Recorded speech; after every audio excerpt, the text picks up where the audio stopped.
Talaga yung nakikita ko sa binigay ng JGWC, malaki talagang tulong sa mga bata. At saka sa amin po.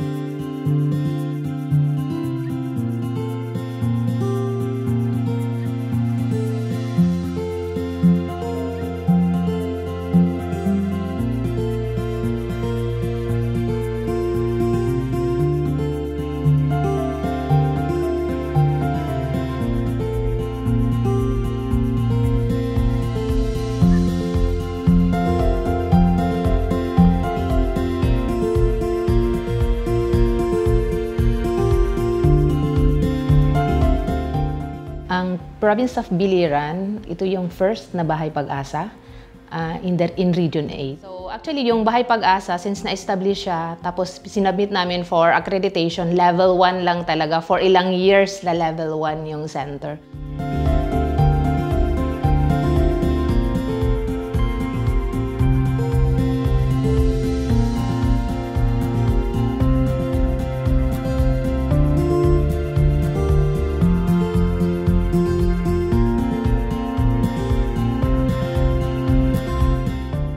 So yung ngayong year, na-achieve natin yung level 3. Yung mga factor po na na-attain natin yung level 3 is yung support ng JGWC on training doon sa mga staff. Kasi ang maganda doon sa training na ibinibigay ng JGWC kasi hindi nila nililimit yung training na ibibigay nila sa mga regular employees.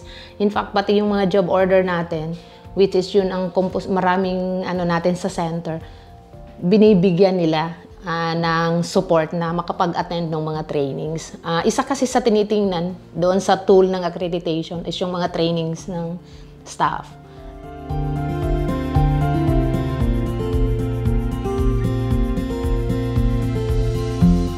Marami po ang na itulong ng JGWC ng Bahay Pag-asa kasi sa accreditation, malaking puntos yung mga bagay na ibinigay ng JGWC.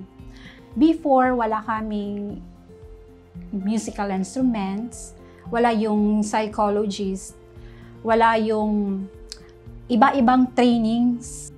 Ngayon yung support ng JGWC talaga malaking tulong na ibigay kasi almost lahat kami napadala for training, tapos libre pa yung pamasahe.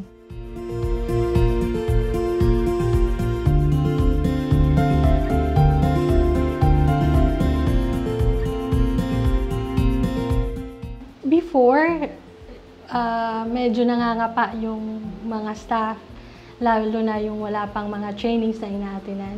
Lalo na very crucial itong cases of our residents. So kailangan po talaga namin maging aware kung paano sila i-deal. So through trainings po na pinoprovide, nalalaman na po ng mga house parents and other staff kung ano po talaga ang role nila dito sa Bahay Pag-asa para sa mga bata na kinikater po namin.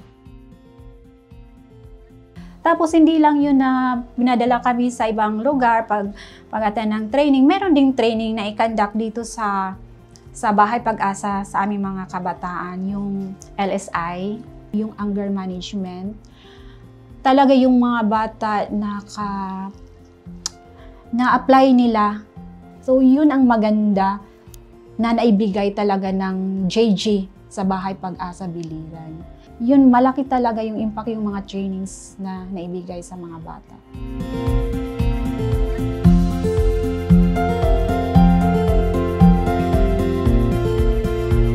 In reality po, may mga bata po talaga na bored talaga, lalo na pag yung mga activities is parang hindi may challenging sa kanila.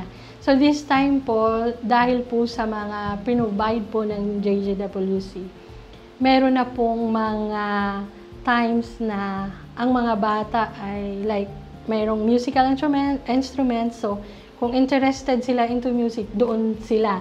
So hindi na sila naboboard, marami na silang pinagpipilian. Ngayon na busy kasi yung mga bata dahil doon sa support, parang hindi kami nawawalan ng activity. So, na-minimize yung mga cases namin ng mga incident, ng runaway, yung aalis yung mga bata sa center. Kasi may time talaga na parang naboboring sila. So, ang tendency is to run away from the center. Then, simula nung bonggang support talaga, na-minimize yung mga incident na yon.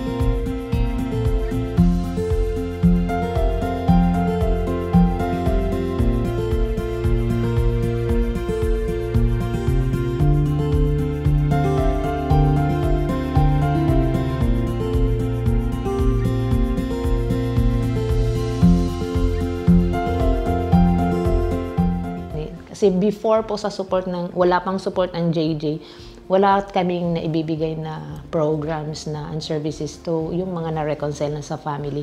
Parang ipinapaubaya na lang natin sila sa mga LSWDOs. Pero this time, kinukontak, may mga contact kami, tapos tinatawagan sila, tapos nag-a-attend din naman sila. And nagkaka-acquire sila ng maraming skills na. So parang after that, once ma-discharge sila from the center, parang malaking meron sila talagang natutunan sa rehabilitation process program na ginotro nila sa Bahay Pag-asa.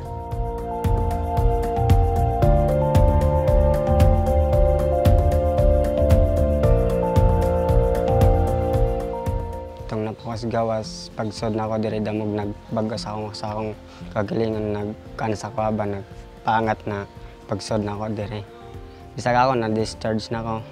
Damog yapog na kansa ko, bisag nakagawas na ko. Gipapil gyapon ko na skill na para maka-kuan good na sa akong ma-develop na ako para sa akong kagalingon. Gusto na ma-improve pa niya na makatabang sa tanan para sa mua. Bisag kanang nasa mga gawas, mga wanay nagka na mga ginikanan, naso diri na damo silang matabangan.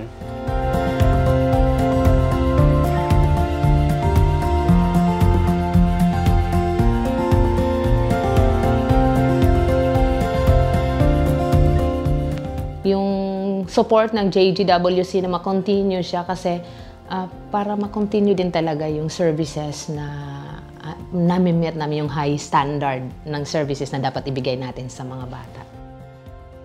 Salamat sa support ng Bahay Pag-asa!